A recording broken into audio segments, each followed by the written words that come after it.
You either is or you ain't. You do or you don't. You can or you can't. Or you will or you won't.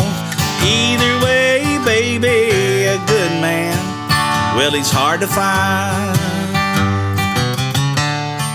All right, welcome back, everybody. Sorry for the long pause for the calls, but it probably took a shorter amount of time on your end than it did our end. Nonetheless, back in the honky tonk with our good friend and longtime friend and Mr. and Miss Smith's darling boy, Benny Smith. And old lady Smith, my wife. And old lady Smith. I wasn't going to bring that up. Megan Venable. No, she's a sweetheart. You did. You out kicked your coverage for sure. See. So out of the concert promotion and all that, was that during was Soppin' the Gravy during that time? Yeah, pretty much. Or just the right No around Cheese there? music started right before Soppin' the Gravy, but down in 93. So No Cheese started 91, 92. And then 93-ish is when I really reached out to Tony, I think, and was like, I want to help. And I was working at Record Bar at the time, and Tony got a job at Record Bar. And yeah, I got really involved, and we knew we had the license. We knew we were working on a frequency. We just didn't have it on air yet. And we were like, well, we need to figure a way to rally the troops to kind of get them ready for what's coming. And that's where Soppin' the Gravy came from. So he was working at WQLA in La Follette at the time. And I'm like, dude, let's do us a bluegrass show.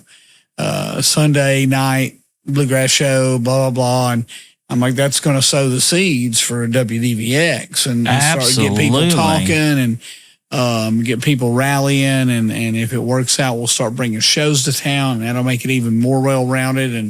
And it all did. It started working to the point where we came in and started doing it Sundays and Wednesdays. And the radio show that is in Woodson Mall in La Follette. And in La Follette. Yeah. That's what I thought. WQLA. Yeah. I can't remember, 93.9 or something. But yeah, that's where we were, man. We had people listening, calling, little Alex. Little Alex. Mm-hmm.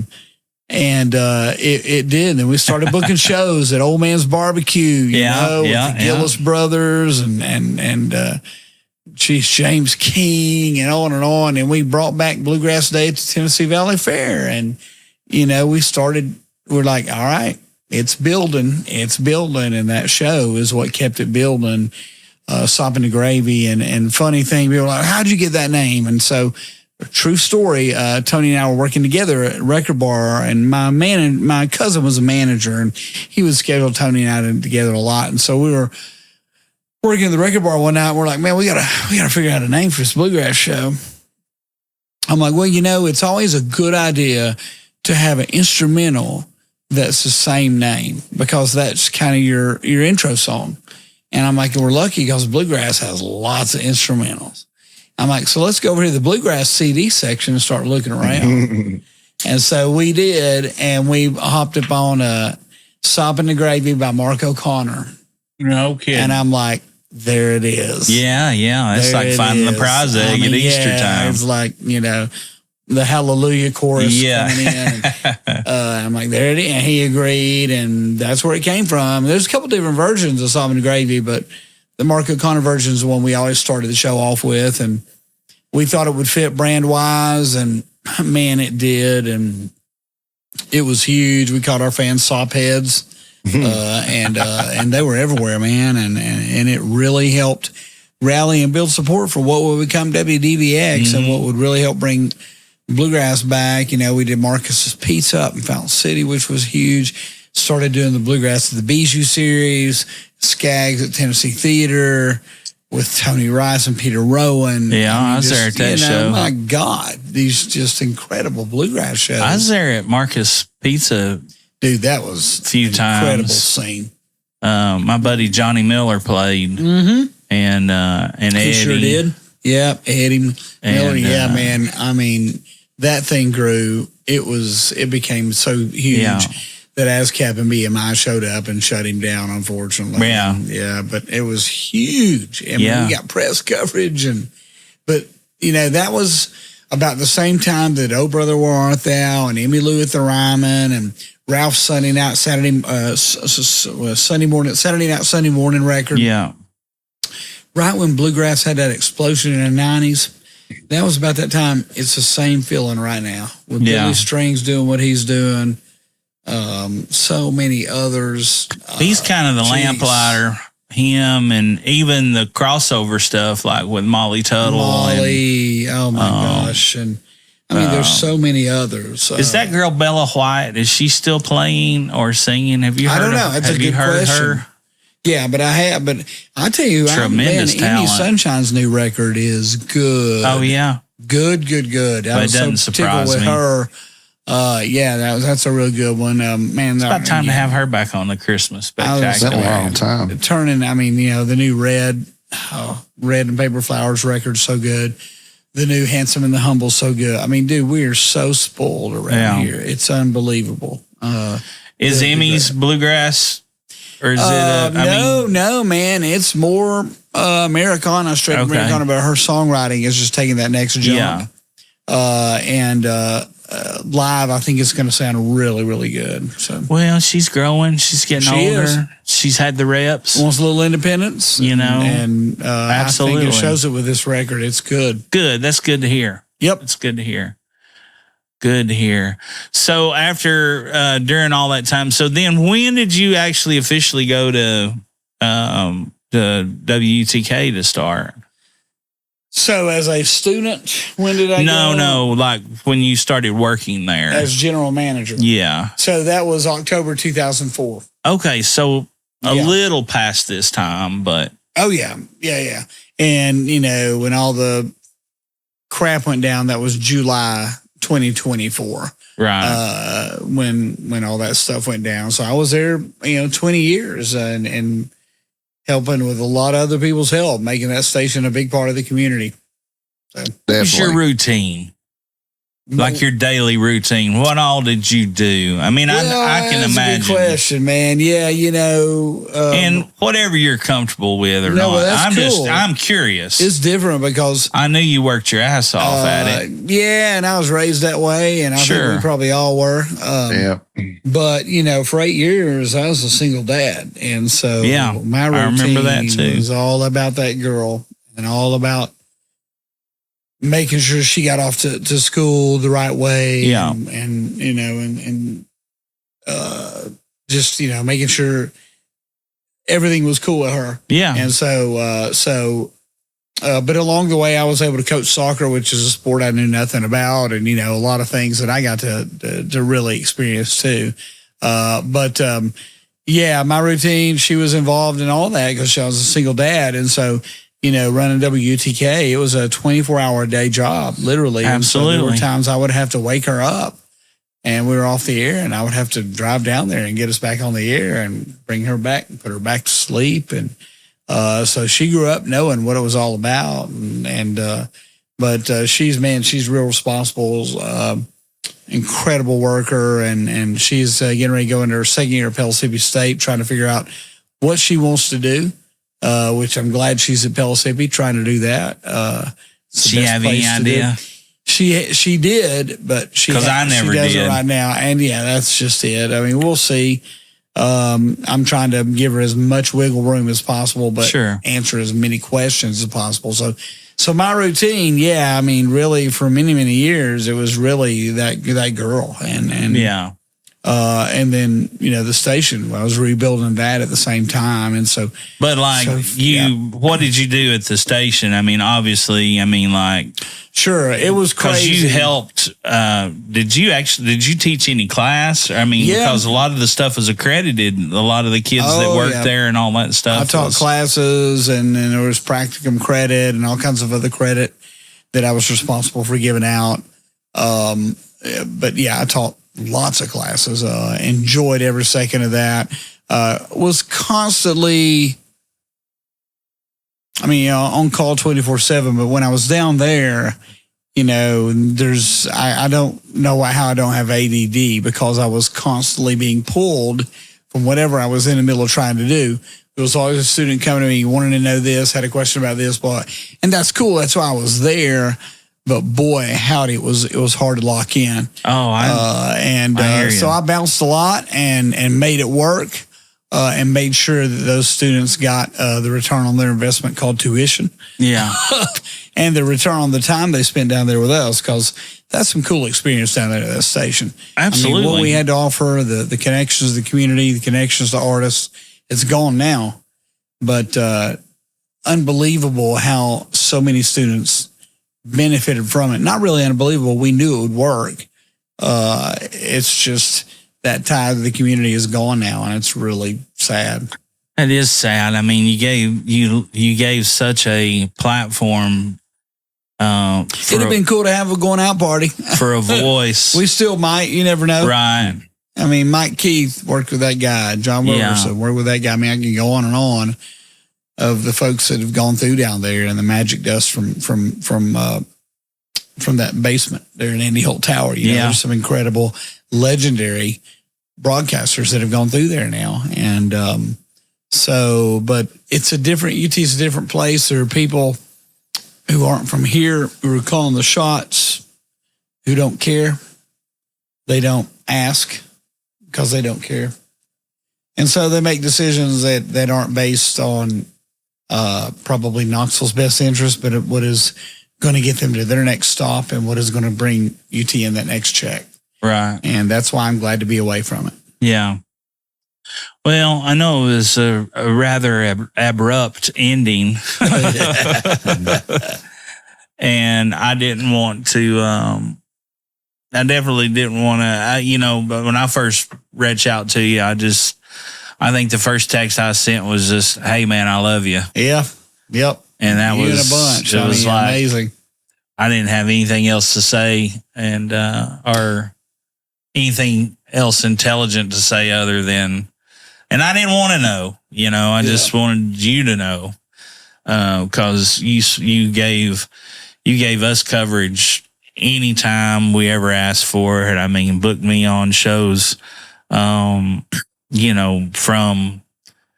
all the way from New Tazewell to Brewers Jam to to back down to the others, and just always been a supporter. So that was the only thing I knew to do was to reach out and try to offer that support to you. But it was you and a bunch of others. It was unreal. Well, you had a whole city behind you. I mean, it was unbelievable. I couldn't pay a lot of attention to it because I was working with my lawyer and PR guy, and and more importantly, trying to keep my family focused and out of the ditch. I mean, it's ridiculous.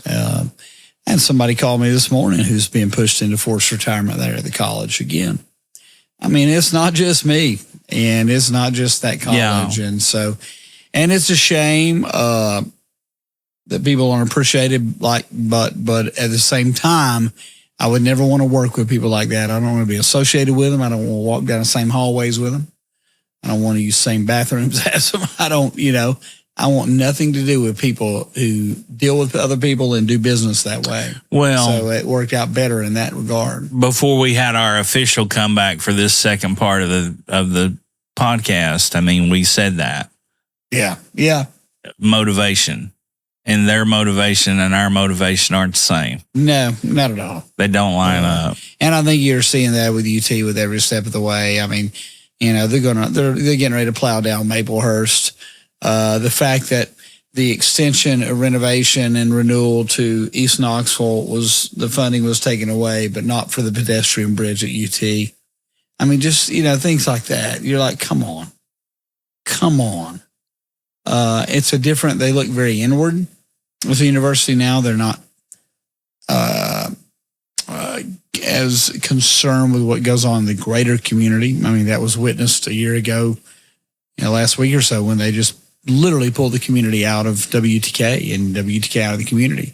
But you see that in bigger scale, broader scale. Now, how do you mean? I'm not. They took all those volunteers that were there for so many years some who got up and left their kids' birthday parties to come do their radio show. Right. Just Well, I mean, that, just like what you said, and to wake your kid up out of the middle of the night. Yeah.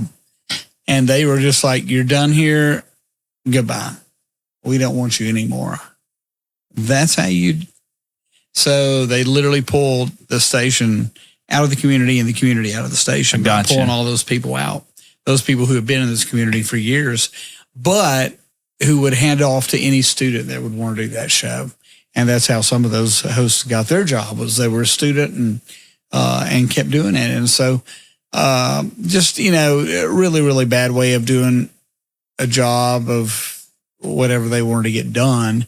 But again, I don't want to be associated with people like that. So no, it's done. I don't know anybody who listens to WTK anymore. I'd listened to it since the day I pulled out of the parking lot that day. You gave me that hat that's hanging right up there above your head, that WTK hat, and I've only wore it to work in. I have never wore it in public. Yep. And that sweatshirt you gave me, I've only wore it to work in. I mean, it's a shame. I donated all mine to our big clothing drive we had there at the end of the year. Yeah. But I mean, that's how I feel, and it's how I feel about the university. And it's a shame. I graduated from there. I'm from Upper East Tennessee. I spent a lot of, more than half my life there. But the way they do things now, just not the way I do things. Yeah. Well, so, after that, I mean, I know you were probably in limbo for months and months, if not somewhat. Yeah, it had to be because of the way it was handled. Sure. And admin leaving, et cetera. But yeah, I was just, I was trying to take care of myself physically. Yeah. Had some surgery done and trying to spend more time with my wife, because I had not been able to do that at WTK, and that's not good. And just kind of hit the refresh button. But in that time is when Helene happened. And I'm from Greenville, so I put it into high gear. I went, and with my church, St. John's Lutheran Church, we helped put together a big haul that we took to Greenville in Greene County and St. James, which is where my dad's people are from. We're St. James Lutheran Church, and the bishop came up and went with us. And so I really, I'm not sitting around. I organize all that. I took them through Newport. We purposely went through Newport on the way into St. James. That was the Tuesday after the weekend when the flooding had happened. So Newport still it looked like a third world country. Yeah. And so, I did all that and helped WDVX put that bluegrass show together. Well, that's what I was going to get at. Was that there was good things that came out of that downtime. Yeah, I know you helped some folks start another radio station. Yeah, man, I can only watch so many in the heat of the nights, and so when it started really running over, and I started going, damn, man, Bubba can't be doing this again. So I had to get more involved. And so, I did. I worked with that. I worked, obviously, helping to put together the big Helene benefit at EHAW, which was just unbelievable with WDVX. Yeah. And we've raised, I think, over $20,000 for all that. And just incredible. And then I put that Capricornucopia coat drive and all that together. Right. And so did y'all, was that very successful? Huge. We had I think my goal was 200 coats, and we had over 400. We had over 700 total pieces of clothing. Wow. And more importantly, we got people involved like the Knoxville Smokies, because it was all downtown based. And so I'm like, you guys need to be involved with this. And I mean, we blew it out of the water, and we really helped raise the visibility and the brand awareness for Care Cuts and what they do. That was really important to me because they do a good job. So I wasn't sitting around. I mean, I was doing some things at home and putting some scrapbooks together and stuff. Yeah. But, I mean, I was getting those events together, and the Helene thing, especially, man. I mean, going back home and seeing what it did to places I grew up, and I went tubing, and I went fishing, and I went swimming, and you're just like, it's never going to be the same again. Right. man, it was gut wrenching. So I had to do something, and so with a lot of help from a lot of good people, raised over $10,000 for that, and ultimately over $20,000 at the benefit at Yeehaw. I think it's a total of over $40,000, $40,000 that we gave to them. So it was cool. So yeah, you're right. I wasn't just sitting around, no doubt. But I was kind of biding my time and waiting for the UT clock to end, because I wanted to get to the end of the year, because that when I turned 60, that means I could get my full pension. And so that was a big deal and part of all this. Absolutely. Yep. And you deserve that. Well, I thought so. Some people may not have, but that's why I got a good lawyer. That's right. That's right. Important words, lawyer up. Brad Gilmore, Nashville, Tennessee. There you go. VFL. So with all that, and then you found yourself being at WDVX doing their marketing and community relations director. So and hosting the Bluegrass show on Sunday afternoon. So what does all that mean? Well, I think you know more than most. I mean, hell, yeah, they don't. I told them that I love WDVX, but you lost your new car smell, and I'm that pine tree that you're going to hang from your rear view, and we're going to get that new car smell back. It's all about getting involved in the community and being out in the community, and COVID really, it did a lot, set a lot of people back, and it set WDVX back, and a lot of changes at that time did too. And so it's time for them and me and the whole station to kind of get in that next gear, and it was hard to do that. And of course, with the timing of the vote today in DC, which is tragic, with taking funding for Corporation for Public Broadcasting, which we get money from for 2026 and 2027, which has already been signed off on and promised and sent out. And now it's being rescinded. It's being taken back. And so that's a lot of money we're going to be missing. And now we've got to figure out ways to find out how to fill that hole so we can keep things like the Blue Plate special going and whatnot. So It's a tricky time. It's a really crazy time. And people don't understand what they're doing with all this stuff as far as cutting all this funding. But we're going to do what we can. Obviously, it's kind of feel like I'm coming back home. I've been involved with that station since day one, raised as much money and awareness for the brand of it as about anybody back in the day. And so glad to be back there. And my family's history with music and our East Tennessee history. I mean, that station needs to happen. It needs to keep that history alive. It does. So. And it's almost, obviously, there's still lots left to do and there's lots left to go, but it's almost, you got to feel like you're coming out of turn 4 on some kind of circle. No doubt. Homecoming of sorts, or of leading you back to kind of the roots of it all. I mean, that was touched on just a base of it when you talked about with Sop and the Gravy, but that was the biggest and most, that was the biggest influential thing that I could see from just a kid that liked to sing and play, coming in with no dreams of ever saying, hey, I'm going to sing on the radio. I mean, not there anyways. When I first came to those festivals and different things. But it was community. Absolutely. And that's what drove it. That's what started. I felt like there was a few years that got away from that. Oh, yeah. And I never did get a damn plate, Benny. And I'm still pretty pissed off about it. Well, yeah, there's some things to make up with there. But yeah, you're right. I mean, even going back. Oh, yeah, going back to the Sobbing days when our community and who we depended on and who got us introduced to the people we needed to get introduced to were like Parker Rector, Red's widow, Red Rector, and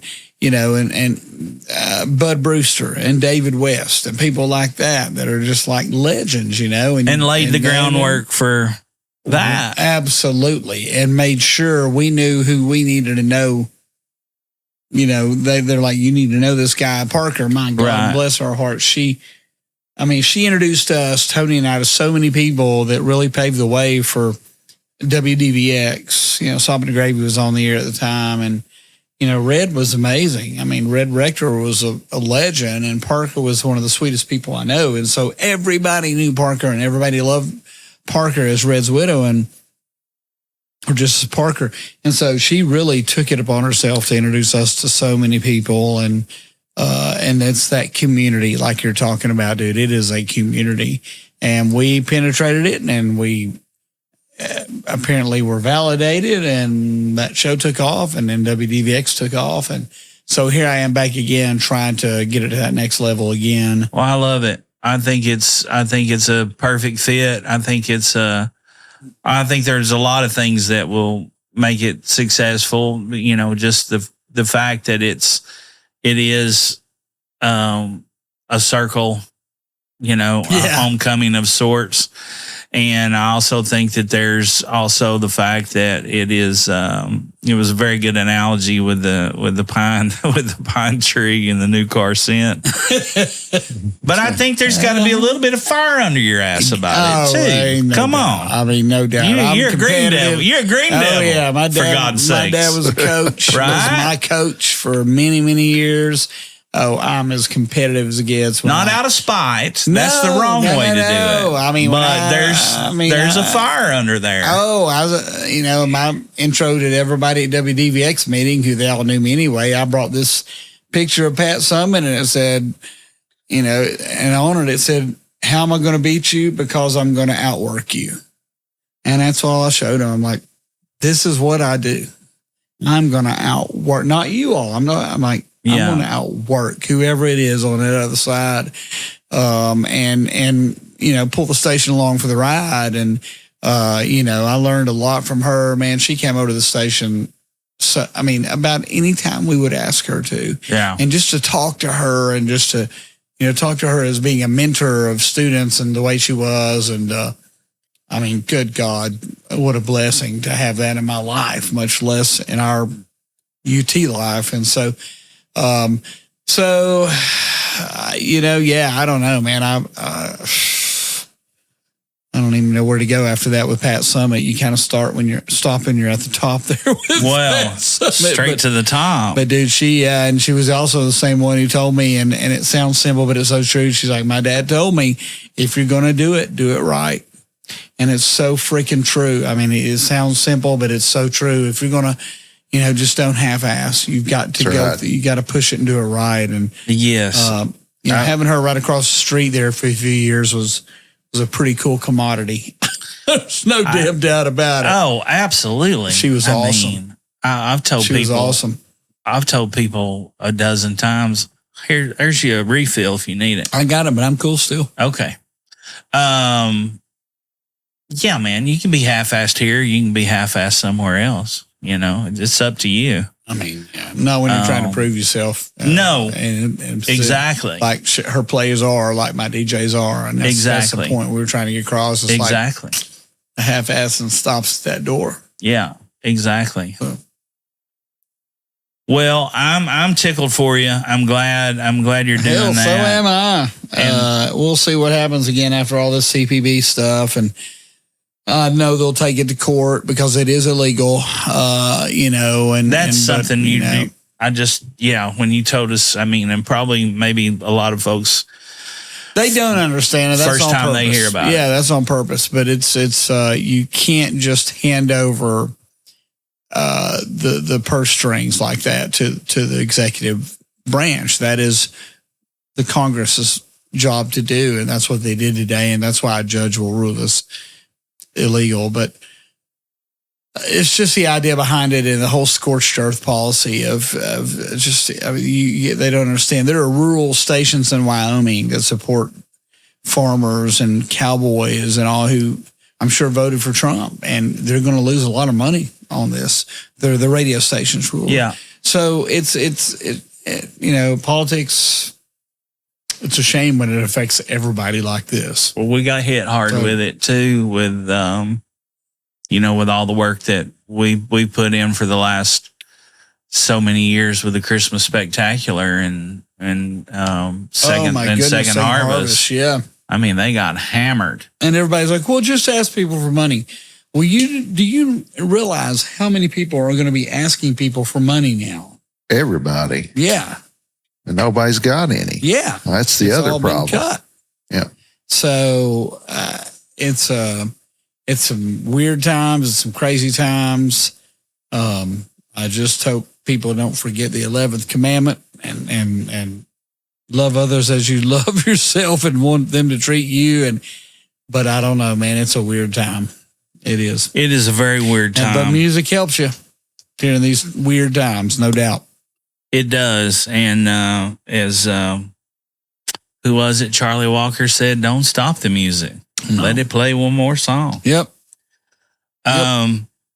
So what fun things have you got coming up as far as the station goes, WDVX? Anything you want to plug, promote, talk about? Yeah, man, that's a great question. We're working on a lot of things this year and next and kind of setting the stage for some bigger things, funding or not. Obviously, we got our Summer Nights series at Yeehaw, which is coming up second Wednesday in August.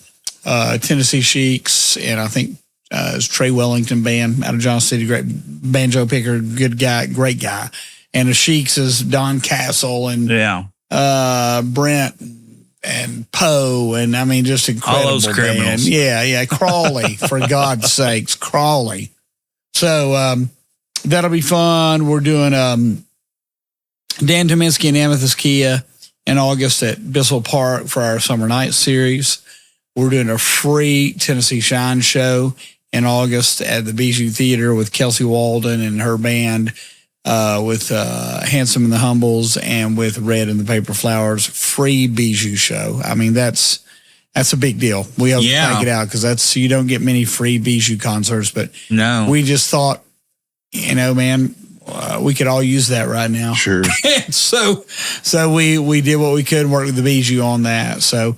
And then there's other things. We're going to have a big ass Tennessee Shines in November to celebrate our 28th birthday. We've got a pretty big September show at Bissell Park in Oak Ridge. I think we're going to announce soon. Other stuff we're working on, other venues in and around the East Tennessee area. It's going to be busy and we're just going to see if we can bring the money in to keep it going. And Tennessee Shines is still being done at the Bijou still? Yes. Yep. Still is. God, I wish I could remember the date of that. Is August 6th or August? But, Red and Handsome and the Humbles, and Kelsey Walden and her band. I mean, it's for a free show that's huge. That's huge. So is just that Tennessee Shines show is the correct for free. Yeah, we can only do one. Yeah, we'd love to do them all. Okay, I'm just being. But obviously, sure. All the summer sessions and summer night shows are free at Yeehaw and at Bissell Park. Those are all free. We got 2 more left. So what is July? So just July. So we'll do August and September and October at Yeehaw. So we got 3 at Yeehaw left and 2 more at Bissell Park and Oak Ridge left. And you got all the how's the stuff in Oak Ridge doing at the Bissell Park? Well, we did Eric Baker and the Young Fables first show, and it did really, really well. So, and it's outdoors at Bissell Park, and ORNL Federal Credit Union, a big sponsor there. And what the hell else you gonna do in Oak Ridge? So go to Big Ed's. That's it. Yeah, that's it. Yep. Well, that sounds great, man. If there's anything I can do or need to be a part of, I'll be in touch. That's coming.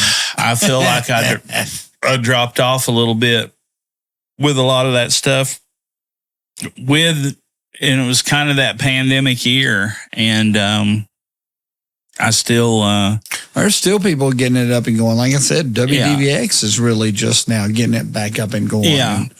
But you got to, man, you got to stay out there, got to stay present, got to stay amongst the people. Yeah. So, we need some Mike McGill on WDVX. Yeah. We can do it. Hey, all right. So, and I'll let the plate thing go. I doubt that. No, I don't care. I'm just going on. So we got some questions. No right, wrong answer, just indifferent. Hit me with what you feel. Whatever. I do want to ask you this real quick before we take off into that. Yeah. So last year was the first year you got to be at the Christmas Spectacular. Yeah. Yep. Thoughts?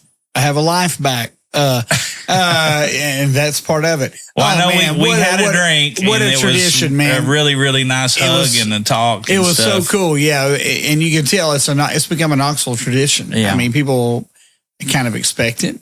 But it's also one of those things that, like the Christmas Carol at Clarence Brown Theater, it kind of validates Christmas.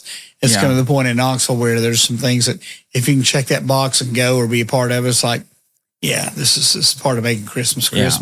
And that's become one of those events. And I mean, and your hard work and all the artists, but good God, that venue is awesome. Yeah, it really is. It's just, I worked so many venues and I just can't tell you, man. It's definitely a special place. Yeah, man. When, back in the day when Allison Krauss and Union Station would play there and they would go out in front of the mic and do their third or fourth encore with no microphone whatsoever. Yeah. And you're just sitting there going, holy smoke. And it just sounds good all the way up to the second balcony.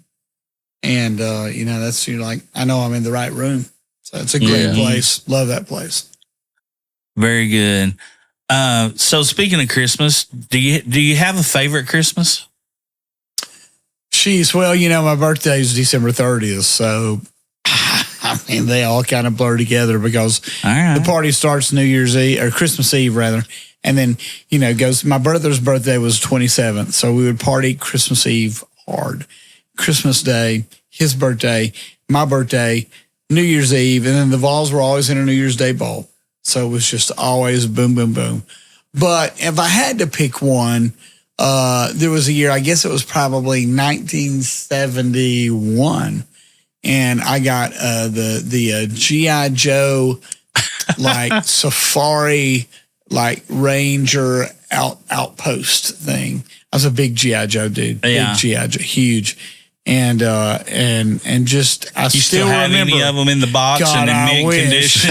Ella would be able to freaking pay for a college. Yeah. But I just remember walking in and seeing that. I just still remember it. I'm like, yeah, that's what Christmas is about. That's an awesome memory.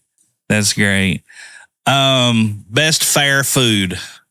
Fair food? Fair food. Woo, pinto beans with onions. Okay. Ooh, that's never been said before. But man, that's the first one. That's on my death row That's kind of fair I go to. Yeah. But they got to have some onions and a little vinegar would help. I like it with a little wang to it. Yeah. You know what I'm saying? If you could pick any decade, let's see. If you had a time machine, where do you go first? Shit. Back to the 80s. Oh, man, my God. God. Oh, my God. I like it. Yeah. Enough said. Jeez. Are you a big reader? Not really. Sadly to say, my wife is, my daughter is, but I'm not as much. I mean, I read news and some things, but yeah. What's the best book you've ever read? No. Well, that is a good one. Yeah. No, probably my car owner manual. Because I've saved a hell of a lot of money reading that sumbitch. I thought she was going to say the third edition of This Week in Baseball by Mel Allen. Could be. How about that? Red letter King James. That's a pretty good book. If you could live anywhere other than East Tennessee, Hawaii. Yeah. How was your trip to Hawaii? God, that's why I texted you. Oh my God! But would you want to live there? Yeah. Yeah. Just because of the people's attachment to the land. It goes back to when I told you about growing up in Greenville. We didn't have a mall. We had mountains. We had that attachment to the land. insane back there. That's big more. Over there, yeah.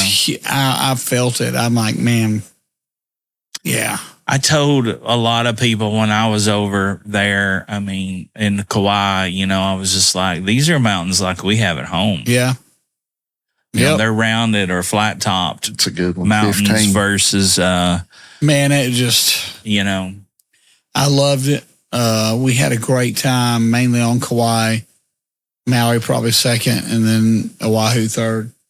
But Oahu was great. We saw the Vols play there, basketball. Yeah. I just the attachment to the land the people have there just appealed to me in a way that I've never seen. There's definitely a lot of that and a lot of spirit, especially. And not just with the transplanted California people that live there now. Yeah. And not picking Colorado. on. I found a lot of Colorado folks there. But man, again, it's still, you know, I grew up with chickens, so. Oh, my God. I'm telling you, if you had a 410 single shot sawed off with a silencer on it. You could eat good every night. Dude. That meat chickens, they're you just drive down the road. Where. Could you imagine? Like, he don't know, but like everywhere. You're following somebody and you just lay that 410 out the thing and shoot, and just all of a sudden you're driving along and then chicken Feathers just blows explode. up. They're everywhere. They're everywhere. A lot of the locals and or, you know, they'll catch them when they're young and feed them all those mangoes and all that fresh fruit and everything and fatten them up and then, you know, use them for Thanksgiving. I met quite a bit of people who lived up in the Kealua Valley up on the northeast side of the island that would that did that a lot. And they would do that with the little suckling pigs too. Love that place. Love it. What was your first car, Benny? A Datsun B210. I call it a B2 twin turbo, 5-speed. The gear shift was a tap off of a Michelob keg. And yeah, man, it was and not Ultra, Michelob. Yeah, Michelob. It was rigged from top to bottom, tape deck, everything, speakers. But man, I love that thing. I could get it anywhere. You could roll it off, you know. Yeah. You could just roll it off, and 5-speed. Shit, I love that little thing. What's your dream car? One's paid off, I guess. Right. I mean, about that simple on that. Favorite Knoxville bands? Band or bands.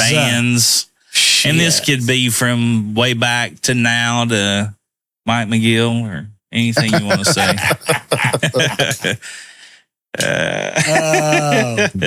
Hell, all of them. I don't know, man. I just, you know. And I'm not asking you that to single anybody out. But I just you know, those first things that pop into so much fun with, you know, bands like Smoke and Dave and the V-Roys and a band called Life and, God almighty, so many, man. I just, you know, I see so many faces, you know. So favorite is hard. I mean, obviously I worked with the V-Roys a lot and kind of went out of town with them some and helped them get out of town some. I also did some A&R work for the Judy Bats, so that was pretty cool. And going in and talking to like stations in Chicago and other way, you know, about playing their music. That was really cool. So, man, I don't know. I mean, as far as, you know, R&B obviously is always great. And they're just all my friend, you know, that's the thing. Same thing. Yeah. It's just a friendship thing. And hell, whoever's on stage that night's my favorite. All right. What restaurant do you miss the most? Wow. Hawkeye's jumps out the most. Yeah. For so many reasons. I love their Peter Wolf. God, I love that. I love their wings. Of course, Miller got his start there. You know, Crawley and Detroit Dave. I played with him many times there. Oh, my God, man. Jim Williams. And Steve Brown. Terry Schmidt. the Horny Horn. You know, and then my buddies from Greenville, Jimmy D, and those guys. I mean, yeah, the Animal Hour. And one of the really cool things about Hawkeyes, it was really a neighborhood bar because when it would snow, they would open and their staff all lived around so they could be there. So, man, there were some parties there when it snowed and people were sleigh riding on 17th Street beside it. And a lot of them went into Strong Hall and got those like Damn, you plastic. had to be a brave soul to get on that. Yeah. Well, a lot of them went into Strong Hall and got those plastic trays and were riding those trays down. People rode fine line between couches stupidity down. and bravery. Oh, yeah. but Hawkeyes was open and sometimes they would open the windows upstairs and you could go out on their roof while it snowed and hang out there and drink beer and other sundry items. I loved Hawkeyes. I mean, Gabby's was fun. Saw the Chili Peppers there for the first time. Library, so many good shows there. When it was Library, Barley and Hobson and Moose's, so many. God, could go on and on the strip. But, man, Hawkeyes was just a thing of its own. Hawkeyes is a good one. That's favorite actors. Wow. That's another thing I'm not really, I'm big into, I guess I am. I don't know. I'm a guy who I like Caddyshack and Animal House. And, hey, Wang, what's with the camera? I mean, yeah. The parking lot already. That's where I'm going. I go, that's the really fine. non-serious Hey, it's movies. your world. We're just in it, Benny. That's where I'm kind of going with it.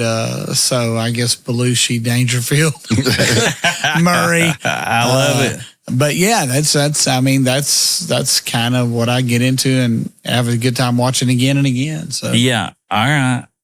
Well, are you a wrestling fan? Shit, come on. Favorite? If it's real wrestling, yeah. Greenville? Well, hell, if it's real wrestling, I'm just Intercontinental or Southern. I mean, we'll see. Favorite wrestlers?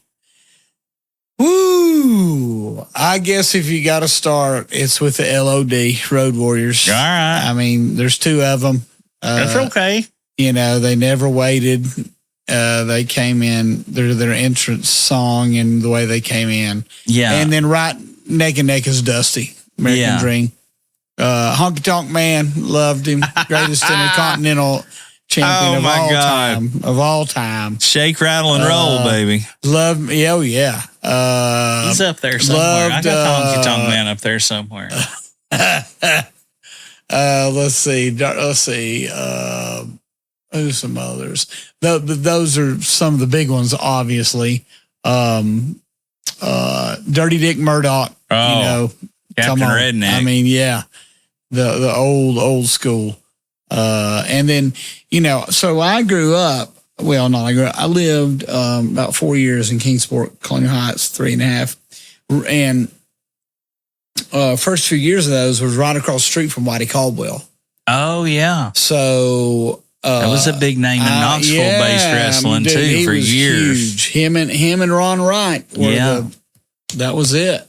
That was the feud. I got to be great friends with his wife, his daughter Karen, his son Jeff. He was a big baseball guy. So Jeff, his son, really didn't throw baseball. So I would throw baseball in the backyard with him as a little kid.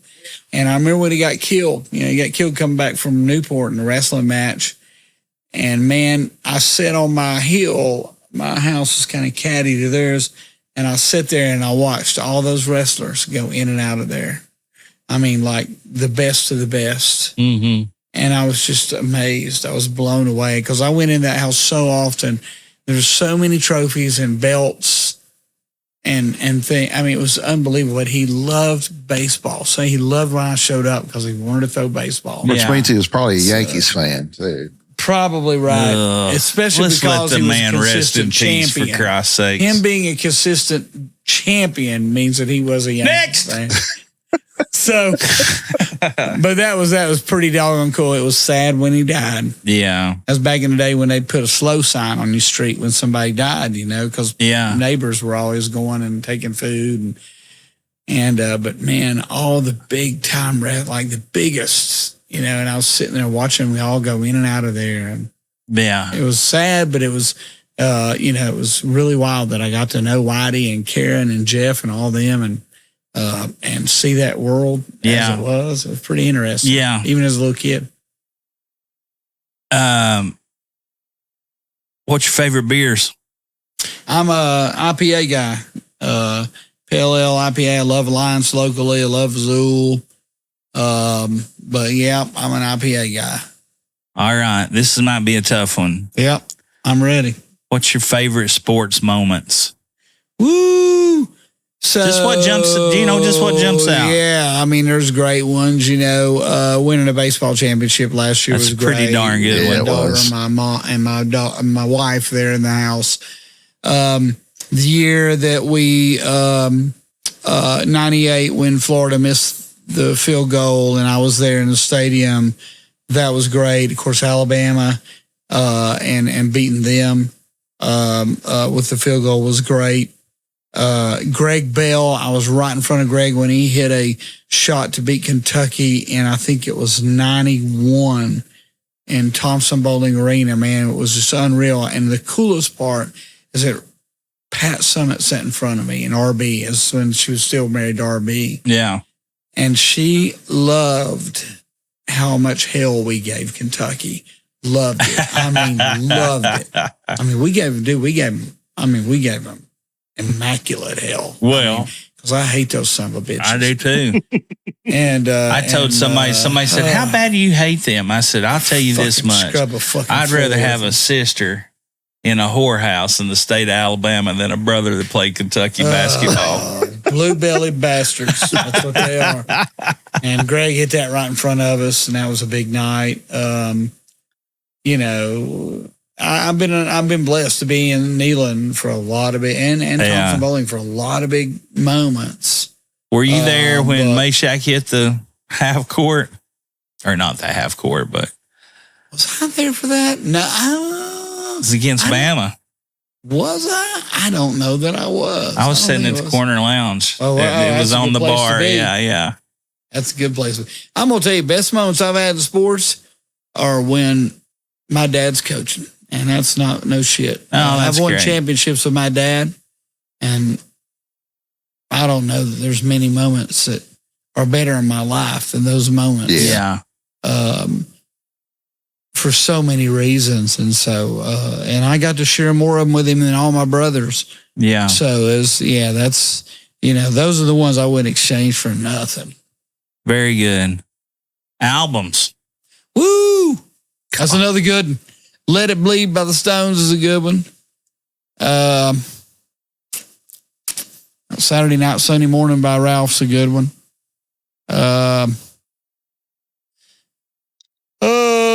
Let's see. What was it? It's a Maggot Brain Funkadelic. It was just anniversary was just celebrated this past week, I think. That's a good one. Good God, there's so many that I could name. Let me think of another one. Just try to give to you.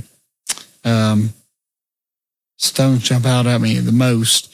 Oh man, the Bus Boys, Minimum Wage, Rock and Roll. That's one that's under the radar. That's an awesome record. Saw them twice at Alumni Gym. That's a whole nother topic. Yeah. Podcast is Alumni Gym. And the shows there. Yeah. Holy shit. You've got some, I've seen some of the ticket stubs and stuff you put up on Facebook. You could tell some stories about that. So, yep. Are you a golf fan? Not at all. Mini golf. I can do some putt. All right.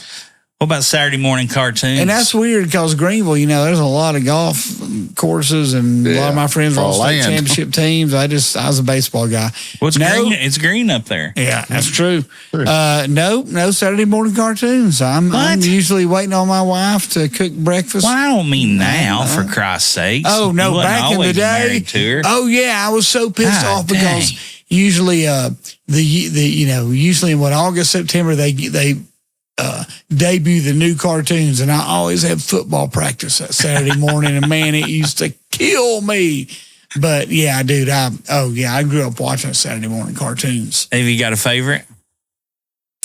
One that stands out? Land of the Lost is always fun. I mean, as always whack, crazy. All right. So Banana Splits was my jam growing up. That's the first album I ever had too. So that's kind of a multitasking thing. Favorite Christmas movie? Woo! Boy, that's a good one too. What in the world would be my favorite Christmas? So my wife always tells me, that's not a Christmas movie. That is a Christmas movie. That is not a Christmas movie. That is a Christmas movie. So what the hell would I think? You gonna say Die Hard or something? That's what yes, that's the typical. It's a Christmas movie. It's not a Christmas movie. We do a song from the movie all the time I don't care. at like 6 Christmas spectaculars. Well, because that's a Christmas. Yeah, It's probably Christmas a Christmas movie. movie. Yeah. I'm gonna say Holiday Inn because my wife loves that and she'll make her happy that I said that. Okay. So I'll have a Merry Christmas. Always thinking, Mr. Smith. Holiday Inn is where White Christmas first debuted, by the way. Is there any other college football team other than the Vols that you find yourself liking or pulling for? Or? I used to love Georgetown basketball in the 80s, man. I love Oh my God. Patrick. You and get worse and worse. Celtic coach. Really? Celtic coach, man. John Thompson, Celtic Who coach. gives a shit about John I Thompson? loved him. Had me a jacket, dude, out of satin Hoya's jacket. Ugh. Badass. I'd have beat you up if we'd known each other as a kid. Other than that, He'd have been at the New York Yankees. We'd have been into it. Other than that, anymore, no, really. I mean, back in the day, well, Duke basketball, my dad was in the hospital over there in 78 when they were in the championship. And so we kind of fell in love with Duke basketball being over there on campus. So my family's Duke basketball fans, but other than that, man, we're pretty much all Vols. Basketball, well, you've said Georgetown, obviously. Somewhat. I mean, but Duke probably. But I mean, Patrick Ewing and that Chris Mullen feud and all that, rivalry, that put college basketball on Sleepy the damn Floyd, map. Michael Graham, man, they were bad mother. Big East was basketball then. Yeah. Oh, yeah, it was. Then. Yeah. Well, absolutely. I mean, I've said that Chris Mullen, St. John. 100 times. But no, I was pulling for Villanova. Oh, were you? Yeah. I mean, Raleigh. Massimino, Paul Pressey. Pinckney. I hate Pinckney. I hated the Hoyas, man. Hated I them. was a Hoya guy, dude. I loved go-go music coming out of D.C. at that time. I was all about it. So right about that time, that's when we got cable up here. So it was Cubs every day when Cubs I got home from school. Games, yeah. Because they still didn't have lights. And then Braves at night. Big East basketball when ESPN, I mean, everything from St. John, Syracuse, Providence, Boston College. Yeah, Rick Barnes at the time, coaching Providence. Syracuse, Sherman Douglas, and was it Coleman? Derek Coleman. Coleman. Pitt. Yeah. Pitt always had a tough team up there at that time. And like I said, the Johnnies. Is there? Well, we know anybody that plays for Kentucky on this excellent, but athletes you just can't stand. Yeah. Freaking Aaron Rodgers is an idiot, if you ask me. I mean, I leave so much latitude anymore. There used to be a lot of them. Anymore, I'll leave it at Aaron Rodgers. Probably. Bill Lambier is the one. If we go back, Bill, anytime. It don't matter. Yeah. Bill Lambier. You can hate them even if they're dead. Yeah, Rick Mahorn. And him. Yeah. Yeah. Yeah, Rick Mahorn. I never really like to see Vinny Johnson come in off the bench. Microwave, baby. That little bastard. Jeez. He was my 6th man on our NBA all-time roster. Yeah. Are you a boxing fan? Were you a boxing fan? I was, growing up, man. I was Friday night fights, man, ABC. And I mean, my God, it was a big deal in Olympic boxing, man. I used to love it. So, yeah, not as much now as I used to be. But, yeah. I think everybody says that about boxing now. Yeah, I think so, too, because boxing's kind of fallen off. Yep. It's that damn MMA, UFC, man, whatever the shit that is. I don't like it. I loved Larry Holmes, man. I loved Holmes. Man, I loved, jab.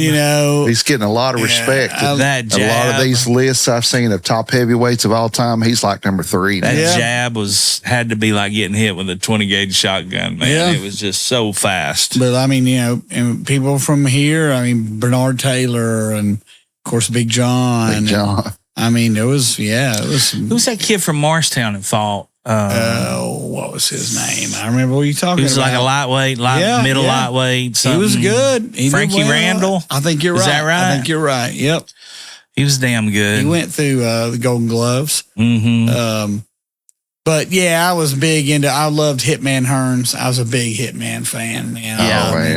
I wasn't a big Ali fan growing up. That's probably because my dad. Yeah. Yeah. But man, boxing was just something special growing up. It's a different thing. Yeah. It really was. Yeah. Yeah, big time. So this is what is the truth. And these are just Good yes question. or yes or no. Whatever you think. Is there life on other planets, Benny? C. Is old music better? What's old? I don't know. Yes. Bigfoot? No. Is karma really a bitch? C. Here's hoping. Did you ever find razor blades in your Halloween candy? Let's see, how drunk did I get? No. Is later Beatles better than the early Beatles? Yeah, I'm a Revolver fan. No. Is vinyl really better? Why not?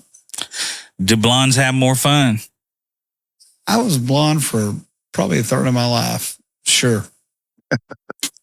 Same here. Yeah. Does full moon make folks crazy? Folks are already crazy.